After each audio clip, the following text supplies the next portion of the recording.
국내 증시 양시장 동반 하락으로 출발했는데요. 그래도 장 초반보다는 낙폭을 어느 정도 만회하는 모습입니다. 코스피 지수는 장중에 2% 넘게 하락하면서 장중 저점 3,079선까지 내려갔었는데요. 그래도 종가는 3,100선 회복하면서 거래를 마쳤습니다. 3,130선대에서 거래 마쳤고요. 코스닥 시장도 낙폭 많이 좁혔습니다. 777선에서 거래를 마쳤습니다. 오늘 역시 국내 증시, 간밤 뉴욕 증시 영향이 좀 컸다고 봐야 되겠죠? 네, 일단 AI 관련 주식들이 미국에서도 많이 내렸잖아요. 그러면서 이제 인텔 국영화 관련된 국유, 지분 매입 관련해서도 여러 가지 이슈 나오고 차이나화까지도 얘기가 나오는 상황입니다. 그 와중에 삼성전자 같은 경우는 또 미국에서 트럼프가 얘기해주면서 그래도 낙폭을 줄이는 데 도움을 준 것 같습니다. 네, 삼성전자가 그래도 좀 플러스를 보이면서 국내 지수도 좀 낙폭을 많이 축소하는 모습들 보였는데요. 이 부분도 저희가 좀 많이 체크를 해봐야 될 것 같습니다. 계속해서 또 이야기 나눠보도록 하겠고요. 지금 보시고 계신 머니쇼는 SBS 비즈 앱과 유튜브에서 실시간으로 시청 가능합니다. 더 많은 국내 주식 정보 받아보실 분들은 카카오톡 채널 머니랩 추가해 주시기 바랍니다. 그럼 오늘 증시인사이트 출연자 모시고 자세한 이야기 나눠보겠습니다. 인모스트 투자자문 장재창 대표 모셨습니다. 안녕하세요. 안녕하세요. 네, 일단 저희가 간밤 미증시부터 먼저 좀 짚어봐야 될 것 같습니다. 미증시 기술주들이 거의 다 빠지는 분위기였었는데요.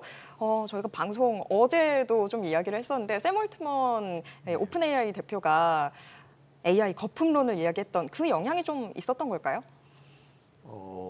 오늘은 이제 여러 회사 각각 나온 게 전부 AI랑 공통점이 있다 보니 그렇게 된 것 같고요. 샘 올트먼 얘기는 저는 뭐 자기 빼고 나머지가 법이라는 얘기 아닌가요?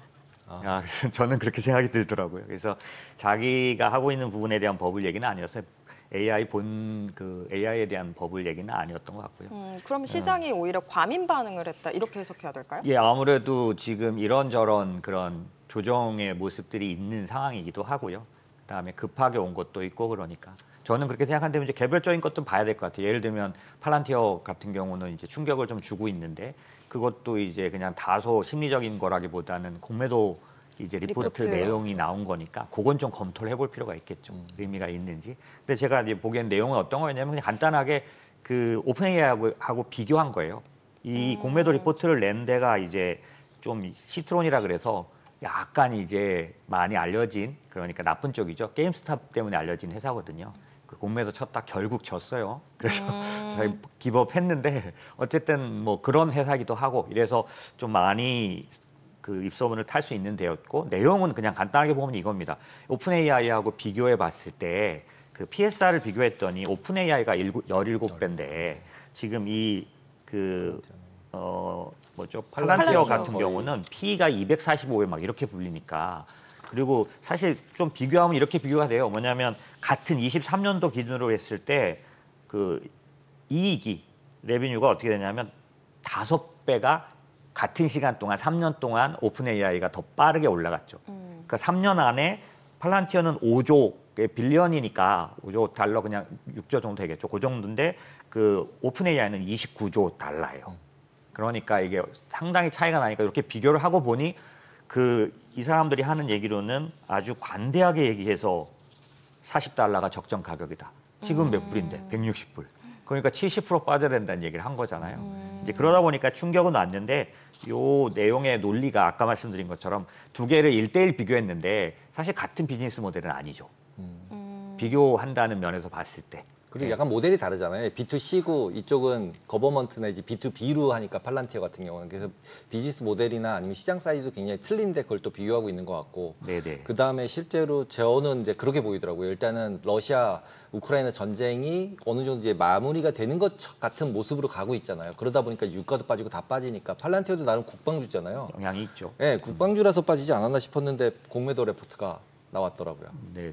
내용상으로 참고할 만한 그러니까 좀 약간 흥미롭게 보긴 봤지만 절대 1대1 비교할 수 없는 거고 팔란티어는 저 개인적인 의견으로는 공매도 치면 안 되는 쪽일 것 같아요. 그렇죠. 위험해 보이죠. 그리고 시트론은 사실은 뭐 이렇게 쭉 길게 보면 예전에 엔비디아 지금 가격에서 100분의 1일 때 공매도 치고 나갔는데 그 뒤로 100배 올랐어요. 그러니까 뭐 항상 맞는 데는 아니잖아요. 그렇죠? 그쵸. 그렇게 보면. 네. 그렇게 보면은 그냥 참고하는 정도? 그러면 오히려 6월 기회로 해서 네. 저희가 매수의 타이밍으로 잡아봐도 될까요?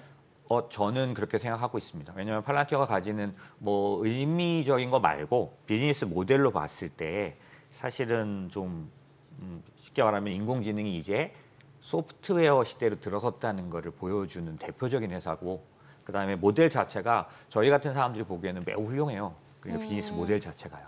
그래서 물론 빨리 간 건 있을 수 있잖아요.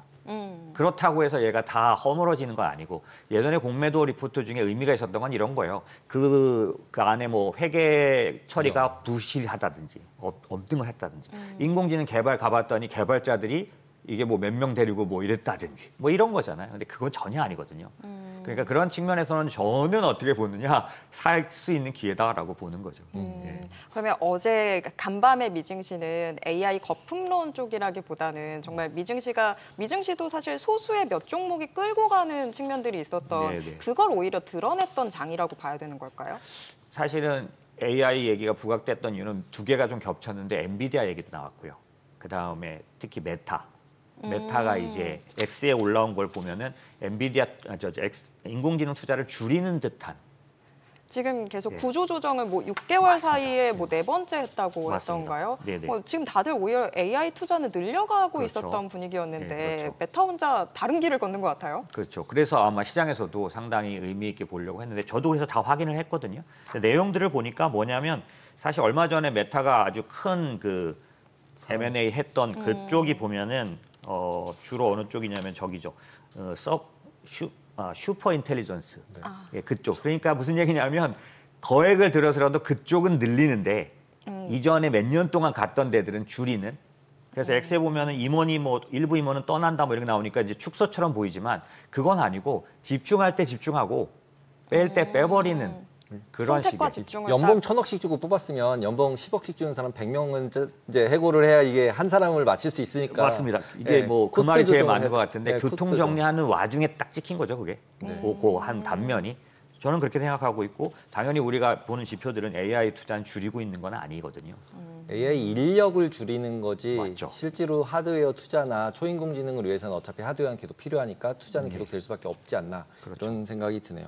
근데 기본적으로 우리나라 같은 경우는 미국이 빠져서 빠진 거냐 지금 이런 이제 물음표가 좀 던져지잖아요. 네네. 근데 보면은 어쨌든 기술주 관련해서는 우리나라도 미국에서 AI 주식 빠지니까 우리는 하이닉스 관련해서 빠지고, 이제 인텔이나 삼성 같은 데는 이제 정부가 얘기를 하니까 좀 올려줬다, 이 정도로 해석을 하면 될까요? 그리고 이게 AI가 끝인 거냐 아닌 거냐라는 부분 저희가 얘기하면서 일단 끝이 아닌 것처럼 얘기를 했지만, 기본적으로는 바이오 주식이나 아니면 유틸리티 주식 같은 이제 경기 방어주들 내지는 금리 내려갔을 때 이익이 발생할 만한 주식들로 좀 순환매 가는 처럼 좀 이전을 하고 있잖아요. 그러면 AI 주식은 더 빠질 수도 있지 않나라는 물음표도 좀 던져지는데 어떻게 보세요? 하나하나 말씀을 좀 나눠봐야 될 것 같은데요. 네. 첫 번째 말씀 주신 한국이 같이 하락을 하는데, 이게 미국이 움직이는 거에 따라 움직이는 거냐 아니면, 근데 아니면이란 쪽에 생각을 하게 되는 이유가, 이 상황에서 대만이라든지 일본이라든지 신고들이에요. 그러니까 증시가 아주 괜찮은 상황이었거든요. 근데 그동안 저희는 좀 조정했잖아요. 그러면 그건 일단 딸리 같고,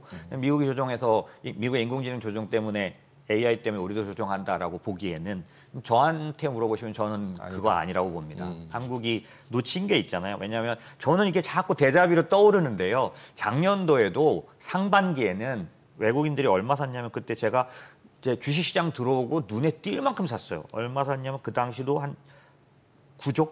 아무튼 9조 더 됐죠. 그 정도 샀는데 하반기에 싹 다 빠져나가 버렸거든요. 뭐였냐면 밸류업에 대한 실망. 작년 얘기하는 겁니다, 지금. 그런데 이번에도 보면 6, 7월 2달 동안 9조 샀어요.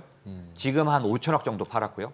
제가 숫자는 보고 있지는 않은데 제가 추산한 숫자는 그렇습니다. 근데 그런 면에서 봤을 때 또 작년처럼 하반기 밀물처럼 쑥 빠져나가는 게 아닌가라는 생각을 할 수 있고, 왜냐하면 사실 정책적인 거에 의한 밸류업에 대한 어떤 실망도 사실 있었고, 외국인들에 관련된 그런 것도 있는데, 제가 말씀드리고 싶은 건 사실은 지금 움직인 건 달러와 같이 움직인다고 저는 보는 편입니다. 작년에도 사실은 밸류업 실망했지만 달러가 강세로 돌아섰어요. 희한하게 트럼프가 당선된다는 게 유력해지니까 하반기는 달러가 강세로 치고 올라가 버리면서 한국에서는 외국인들이 빠져나갔습니다. 이번에도 관건은 그러니까 달러가 강세로 간다면 예, 뭐 실망, 정치 뭐 이런 거 빼고 또 예, 빠져나갈 수 있습니다. 예, 그런 면에서 근데 이번엔 다를 거라고 저는 봐요. 달러가 작년처럼 강세를 왜냐하면 트럼프는요 일기 때도 들어올 때 기대금으로 강세가 오고요 실제로는 안 그래요. 그래서 지금 이번 하반기는 들어와서 이미 지났잖아요 시간이. 그래서 이번 하반기는 이전처럼 달러 강세에 의한 외국인 매도가 없을 거라고 저는 생각하는 쪽입니다. 예. 저는 계속해서 지금 뭐 오늘은 그래도 일본 증시가 뭐 수출 이슈로 인해서 좀 조정을 받긴 했지만 계속 다른 아시아 증시들은 랠리를 펼치고 있는데 국내 증시만 좀 소외되는 것 같아서 아 외국인이 국내 증시를 버렸다라고 생각을 했었는데 지금 뭐 정책이나 이런 부분들보다는 국내 증시를 볼 때 환율 이쪽을 더 중시해서 봐야 되는 건가요? 저는 개인적으로 제 경력으로 보면 주식 브로커도 오래 했고 그런 한국 국내 증시를 주로 투자하던 시기의 기억은 외국인은 환율만 본다라고 말할 정도로 이제 한국에서 할 수 있는 그 당시는요 외국인이 살 수 있는 주식은 삼성전자밖에 없었으니까요. 이 규모나 이런 걸로 볼 때. 그래서 한국을 투자하고 싶을 때는 환율에 관련된 투자. 예, 이게 그랬고 제가 보기엔 지금도 여전히 하반기가 좋아지려면 그다음에 지금 저는 코스피를 기대하고 있는데요. 리레이팅이라는 걸 저는 기대하고 있는 쪽이에요. 이게 된다고 생각했던 이유 중에 하나가 지속적인 원화 강세가 유지될 수 있는 그런 국면이다라고 본 거죠. 결국 외국인이 살 수 있는 때라고 저는 본 거예요. 앞으로 1, 2년간. 트럼프 때문에. 그래서 저는 한국이 리레이팅 될 수 있다고 보는 쪽입니다. 근데 트럼프 덕분에 뭐 그런 이야기도 해주셨지만 지금 뭐 삼성전자만이 그래도 외국인이 국내 증시에서 좀 관심을 갖게 되는 종목이다 짚어주셨는데 삼성전자 오늘 오르긴 올랐는데 뭐 간밤에 인텔도 올랐습니다만 저는 이게 좀 이해가 안 되더라고요. 오히려 미국이 지금 뭐 지분을 가지고 한다라는 것들이 투자가 아니라 내 입맛대로 기업들 좌지우지하겠다라는 걸로 저는 받아들였는데 근데 주가가 오르는 게 이해가 안 되더라고요. 이걸 어떻게 해석해야 될까요? 저도 오늘 삼성전자가 오르는 게 지금 인텔의 지분 인수 관련된 그런 추세 이것 때문이라고 저는 볼 수는 없는 것 같고요. 아직은 너무 이른 판단인 것 같고요. 그래서 제가 오늘 삼성전자가 왜 오르는지에 대한 부분은 뭐 드릴 답이 없습니다. 다만 지금 말씀드린 요 인텔에 대한 부분은 앞으로 영향을 크게 가져갈 것처럼 보이는데요. 왜냐하면 러티닉이라는 사람이 말했던 그 워런트식으로 투자하고 싶다라고 말했던. 근데 이게 정확하게 말하면 인텔의 칩스법에 의해서 109억 달러가 이제 보조금으로 주어지기로 돼 있었는데 요거를 지금 미국 정부에서는 지분으로 바꿔서 받겠다. 10% 정도 하면은 105억 정도 되거든요. 그래서 10%를 가져간다라는 건데 중요한 건 오늘 보도 나왔지만 이걸 글로벌 특히 이제 한국, 대만 이쪽에도 공동 적용하고 싶다라고 말한 것 때문에 그런데 이게 인텔만 그런 게 아니라 사실 들여다보면은 그 얼마 전에 있었던 그 일본 제철의 그 US 스틸 인수 요때도 똑같은 그다음에 그 히토리 관련된 MP 머처리얼 여기도 마찬가지 똑같은 방법을 사용해서 오랫동안 나오지 않았던 황금주라는 이게 뭐냐면 대통령이 그 지분을 가지고 있는 회사가 그 회사가 어떤 행동을 하는 데 있어서 예를 들면 뭐 업무 뭐라 그럴까요? 그 조업 중지라든지 뭐 이런 것들에 대해서 그 대통령의 승인을 받아야 한다라는 그런 규정들이거든요. 한마디로 뭐 거의 뭐라 그럴까요? CEO보다 위에 있는 그렇죠. 거죠. 네. 그런 것들을 지금 하나하나 해나가고 있는 중이기 때문에 사실 지금의 추세로만 보면 삼성전자도 대상이 될 미국에 있는 공장에 대해서는 대상이 될 가능성이 아주 높아진 거죠. 대신에 그렇게 됐을 경우에 인텔 같은 경우 이제 일단 수주를 막 주겠다는 거잖아요. 국방 관련, AI 관련. 그러다 보니까 이제 그러면은 미국이 관리를 해주겠네라는 표현들이 조금 들어가는 것 같습니다. 근데 이제 지금 결국은 삼성전자나 우리나라 기업들 같은 경우 생각을 해보면 지금 미국에다 투자를 해서 많이 가잖아요. 그렇게 갔을 경우에 한국 내에서의 실질적인 생산이나 아니면은 이제 인건비나 투자나가 적어질 수밖에 없잖아요. 그렇죠. 그러면 우리나라 경기 자체만으로 봤을 때는 업사이드가 되게 적은 상태가 돼버리고 그다음에 두 번째로 보면 노란 봉투법 같은 경우도 이슈가 되면서 결국은 이거 노동의 이제 유연성이 더 떨어지는 상태가 되고 결국은 아무도 이제 CEO 하기 싫고 이런 상태가 됐을 경우에는 투자가 더 적어질 수밖에 없고 이런 상태가 되는 것 때문에 외국인이 나간다라는 이제 의견들도 있거든요. 어떻게 보세요, 그건? 그러니까 투자를 할 때 그러니까 타임 호라이즌이라고 말하는 이게 일관되게 해야 되는데 어떤 건 장기적인 시간을 끌고 들어오고 어떤 건 단기적인 시간을 가기로 합쳐서 보면 이상한 답이 나오거든요. 지금 말씀하신 건 저도 생각하고 있는데 이게 뭐냐면 미국이 어거지로 리쇼어링을 하고 나면요. 쓸데없이 다른 데가 가장 효율적으로 생산하고 있는 생산시설을 지금 미국에다 더블로 만든 거잖아요. 지금 한국에 삼성전자 시설이 있는데 지금 미국에다가 하고 있는 거 아닙니까? 이게 결국 무슨 결과를 가져오냐면 4, 5년 뒤 어쨌든 뭐 시간은 모르겠지만 어느 정도 뒤가면 공급 과잉을 가져오서 전체 시장을 다 어렵게 만드는 지금 말씀하신 대로 우리 쪽에서의 어떤 영향도 있지만 그런 부분이 있고요. 하지만 단기적으로는 삼성전자만 보면 지금 그 파운드리 팹이 사실은 좀 다 철수한 상태였는데 이번에 다시 파운드리 쪽에 지금 비중을 가져가게 될 거 아닙니까? 그러면서 적어도 저는 반도체 쪽에 삼성전자 밸류체인은 좋아질 것 같거든요. 네, 왜냐하면 살아나고 있잖아요. 다만 이게 일시적인 게 저는 인텔에 대한 미국의 투자가 요 정도 아닐 거라고 봅니다. 사실 제가 몇 년 전에 국방수권법으로 그 바이든이 이 반도체에 대한 그런 어떤 그 전략적인 투자를 할 때 제일 걱정했던 게 뭐냐면 이렇게 해서 한국이나 대만이 들어와서 제조를 해주다가 결국에는 미국에 있는 그런 그 뭐랄까 그 고객사 그게 뭐냐면 애플, 구글 뭐 이런 데들이 여기다가 이제 파운드리에서 제조를 그러니까 생산을 할 텐데 그러다가 얘네들이 그러면 인텔 같은 데에 하고 싶지 않겠냐는 거죠. 결국 국방수권법으로 인텔을 계속 키워놓으면 삼성전자나 TSMC는 몇 년 뒤에 세된다라고 할까요? 그 시설을 못 쓰는 거 아니겠습니까? 그 지금 말씀드린 대로 인텔이 그 제조 능력을 갖게 된다면. 근데 국방수권법은 무척 무서운 법이라서 돈을 동원할 수 있는 돈도 크고요. 지금처럼 이렇게 거의 겁박을 해서 하는 방법이 있기 때문에 저는 그때도 인텔이 아마 살아날 수도 있겠구나. 근데 아무리 정부에서 뭐 사준다고 하더라도 반도체라는 게 어쨌거나 첨단 기술인데 이 기술적인 차원에서 결국에 따라잡지 못하면 뭐 정부가 아무리 사준다고 해도 해결이 안 될 것 같은데 이게 정말 단순히 돈만 투입한다고 해서 인텔이 살아날 수 있는 건가요? 그건 아니겠죠. 당연히 아닌데 하지만 중국의 사례가 있고요.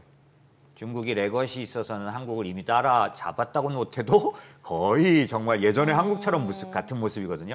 근데 중국도 사실은 기술을 탈취한 거 아니겠습니까? 그렇죠. 예, 그런 것처럼 인텔도 사실은 여러 가지 경로로 기술에 대한 접근을 할 거고 원래도 얘네는 지난 3년 동안 파운드리에 투자해서 얼마를 때려 넣었는데 지금도 70억 달러 적자. 그러니까 안 하던 곳은 아닙니다. 그리고 글로벌 파운드리인가요? 그 회사랑 합병도 추진했었던. 그러니까 제가 보기에 아직 기본기가 아예 없지 않은 회사죠. 당연히 인텔 어떤 회사입니까? 반도체의 원조잖아요. 네. 그렇죠. 그런 면에서는 제가 볼 때는 그렇게 아예 중국처럼 너무나 오래 걸릴 거라고 보여지지는 않는다는 거죠.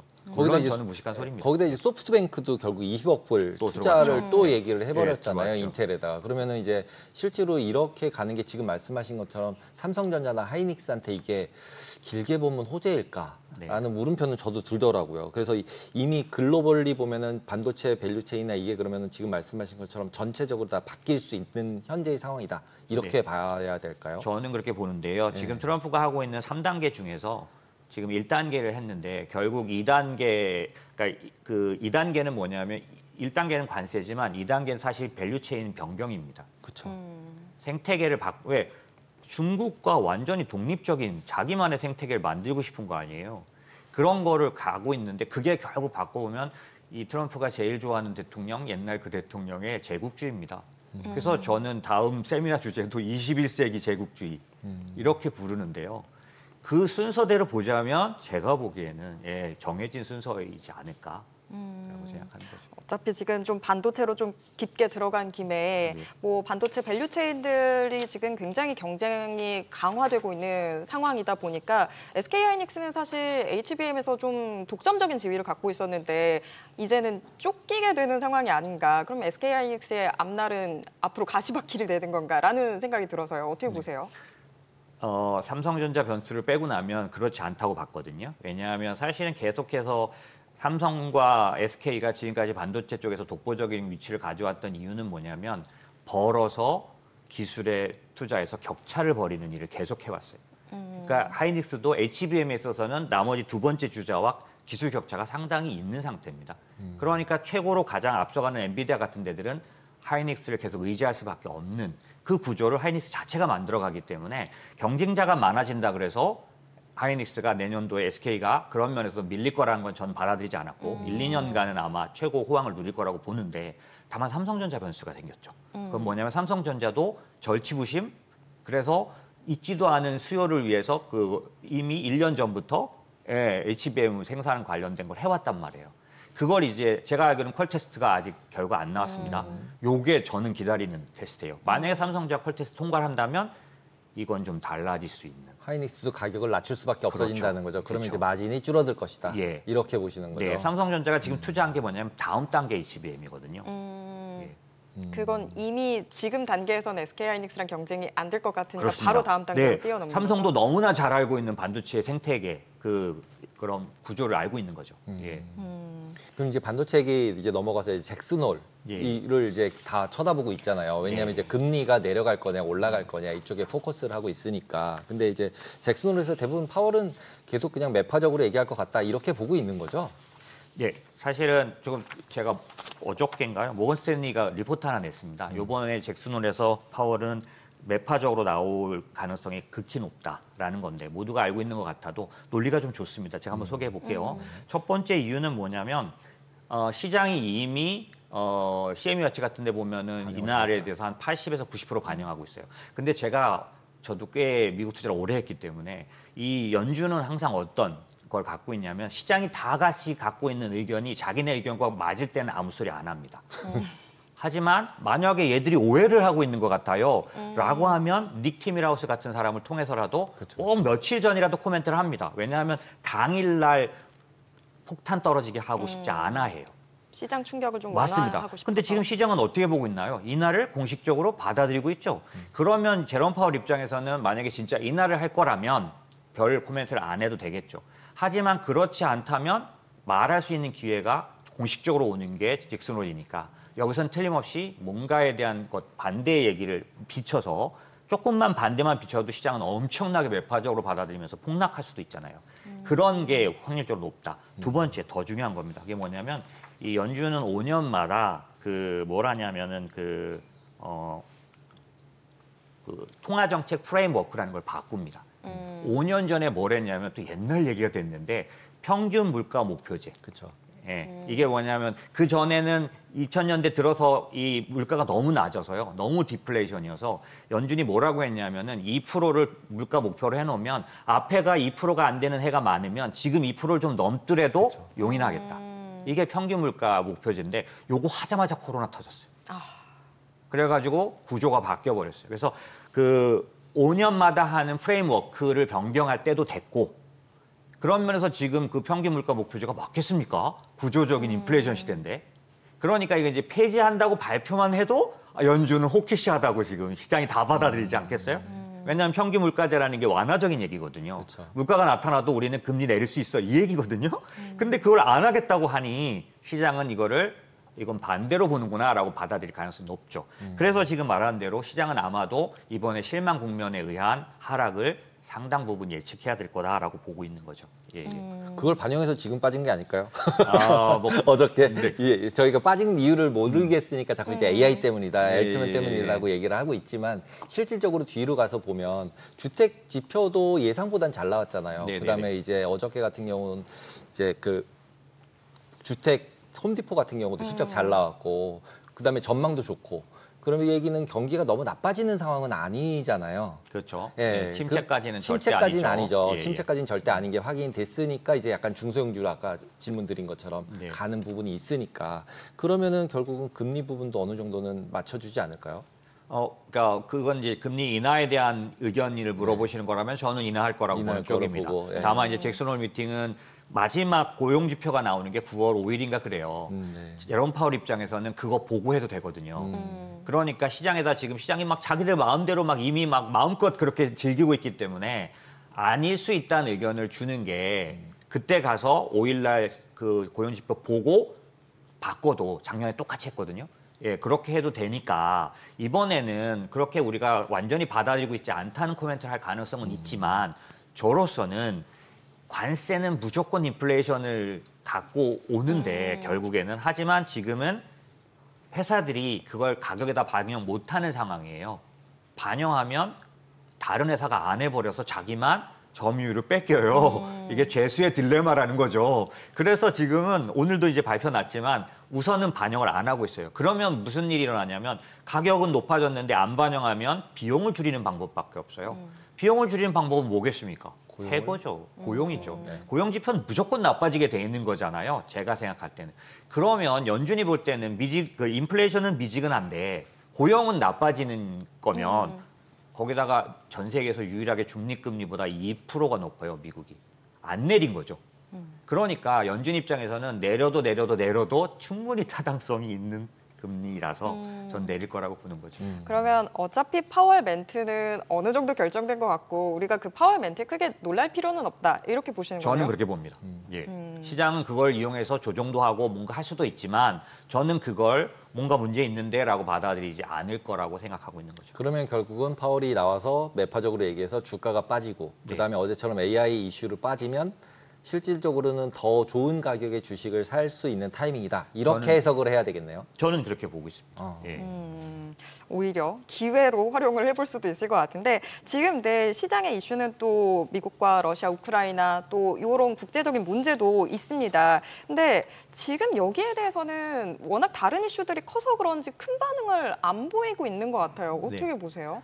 사실 이제 지금 이 시기에 투자할 만한 업종, 저희 회사는 업종 투자를 위주로 하는 데다 보니까 업종을 본다고 하면 실제 이 이슈는 지금 시장을 이끌어간 하나의 업종 여러 개 중에 하나가 있습니다. 특히 이제 한국은 뭐라고 부르나요? 그 조선 방위산업에서 조방원이라고 부르나요? 네. 여기에 방위산업, 조선이 연결돼 있거든요, 지금. 근데 요거는 지금 말씀하신 이 이슈와 가장 연결돼 있어요. 그렇죠. 예, 휴전으로 가니까 방위산업체 주가가 빠졌습니다, 최근에. 하지만 그게 과연 방위산업들에게 나쁜 걸 거냐라는 건데 잠시 많이 오른 거에 대한 조정일 뿐이지 이것도 저는 이제 뭘 보냐인데 사실은 방위산업은 뭘 보는 게 맞냐면 독일의 라인메탈을 보는 게 맞습니다. 예, 최고의 고가를 여전히 짱짱하게 유지하고 있고 왜?